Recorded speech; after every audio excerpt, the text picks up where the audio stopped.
question that we've selected for answering today is by a woman. I'm not naming her, and she said that she's not been working. Of course, a lot of us do that. We begin our careers, we get married, and then we get busy making that household work, and we give up on our careers. So that was her story.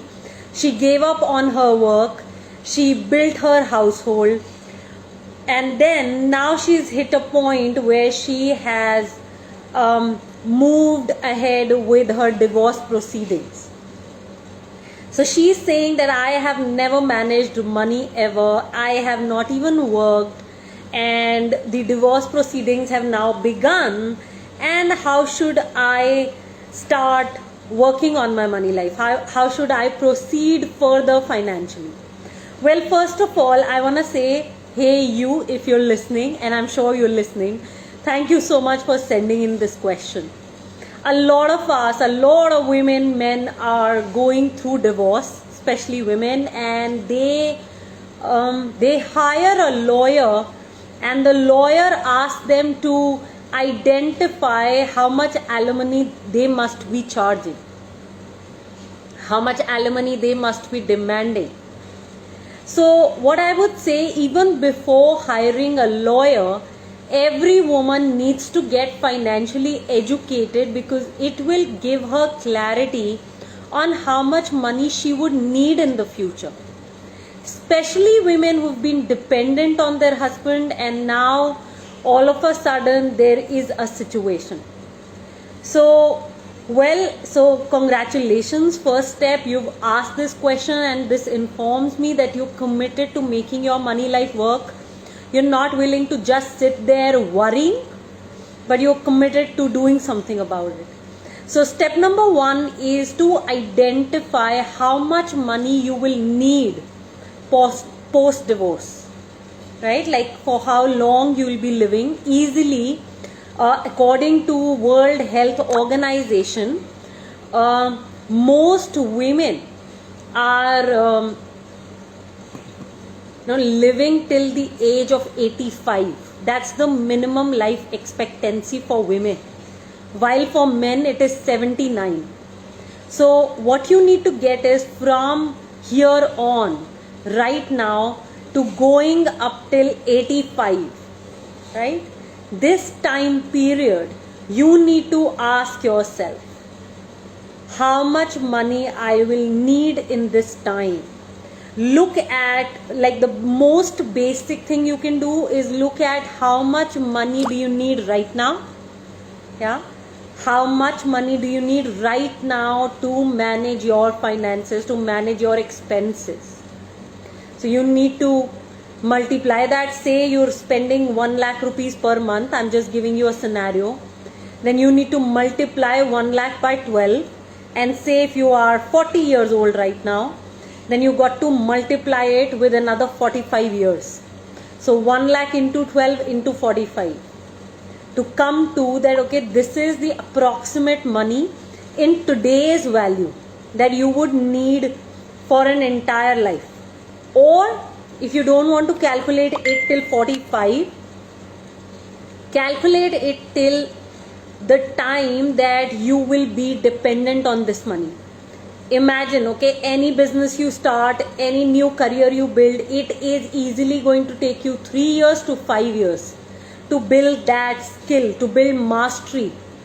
And this is in addition to the emotional turmoil that you might be going through while the divorce is on, the divorce proceedings are on.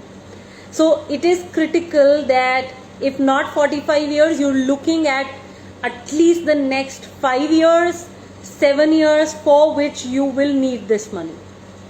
Because to build a career, rebuild a career, you will need that time. And if you have a child, then it might take even more time, right? Then that 3 years, 5 years time will be further going up to 7 years, 10 years. And you got to calculate your child's higher education fund. So can you see there are different situations which are coming.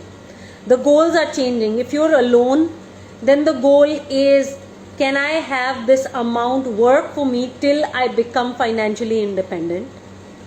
That's number one scenario. Or if I know that I cannot make it, I don't think I can work, then can this amount sustain me for another 40, 45, 50 years that I'm going to be around? So alimony has to be calculated like that. Note that it is best to take a lump sum. Okay, it's best to take a lump sum, because what will happen is you can take the lump sum, and if you are financially educated, you can invest that lump sum well and derive an income also from there. So don't look at just a monthly payment, because another scenario with monthly payments are that, say you identified that, okay, I need 50,000 rupees coming to me every month. Now what will happen? The purchasing power of money is reducing with every passing year. So say if financial analysts are saying that inflation rate is 8% year on year approximately, then by 8% the value of your money is only coming down. Which means 1 lakh rupees today is not 1 lakh rupees 1 year later. And 10 years later that 1 lakh will have a very different value. So the amount will remain the same. It will look as 1 lakh, but what it can buy will reduce. So it is best to not take a monthly income scenario with your husband. It is best to actually go for a lump sum amount and then invest that money well. And for investing that money well, you will need to learn how to manage your finances, how to manage your investments, because now you do not have someone to depend on. And anyways, I'm sure with what is happening in your life right now, you understand that dependence is not the way forward. So number one, identify your goals. Identify how much money you will need for your goals. There are different scenarios. You have a child, the goals will be different. If you are by yourself, the goals will be different. Identify the amount. Right now you might not know the future value of those goals. It's fine. You can begin by actually asking for that amount, and you got to upskill in negotiations. In those courtrooms, the kind of negotiations that happen is crazy. So if you can amicably settle the case, that's great. But at that time, whether you are amicably settling or it is in the court, either way, the negotiations are going to be like crazy. So you need to really upskill in negotiating money well. So you got to become comfortable in talking about money, right? In having effective conversations and not get drained by those emotions.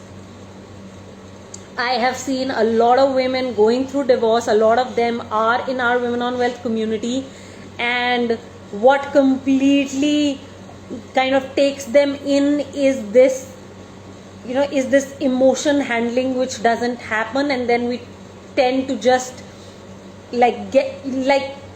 be okay about receiving any amount of money. So the key here is to understand that you need to be able to negotiate well, and there is no problem in talking about money, because this is what is going to take care of you now, either for the rest of your life or for many coming years. So negotiation, so identify your goals, identify how much money you need for those goals. Third, begin negotiating. Often we women just tend to, kind of release our emotions. But what we need to also begin doing, while this thing is on, is to do mocks. Okay? Do mocks for negotiations. Because often women settle for really, really less, and you shouldn't be settling for that. Next part is Tridhan. That is separate. Okay? and alimony is maintenance, which is separate, especially for the child. That's a very, very different scenario. But you must take charge of the Istri Dhan that you have. Istri Dhan is all the gifts that you received. It can be jewelry, it can be any other kind of gifts that you received during your marriage, after your marriage, when your child was born, or any gifts that you received. All of that is your Istri Dhan, and take hold of it. If you don't have hold on it, then you got to make a list of all of it and submit it. Like, talk with your lawyer and submit that intelligently. Another thing, you got to become really mindful about where your money is going right now. So, divorce is expensive. Number two, when we are dealing with so many emotions and there's so much anxiety, stress, worry of the future and where we are headed, we tend to spend on things that that we wouldn't buy if we were financially conscious. So one of the important exercises is to build that consciousness on where your money is going and what you're doing with it, because this money is only going to sustain you for that much time. And often we jump to that, I need to build a career and I need to kind of find a job. No, I would invite you to think radically at this point. First, learn how to manage money, and then when you get into a job or a business, you will be far more intelligent with your finances, because finance is the backbone of any business, any life. And you wouldn't be struggling with a question like this if you had that, if you had managing finances as your strength. So this is my bit around managing your Istri Dhan, asking for it, making a list for it, then going ahead, building your financial consciousness, looking at what you're doing with your finances, where your money is going, and before you jump in to do that job, consider that you need to be learning how to manage the finances which are coming into your life or which will come, because finance is the backbone of any life.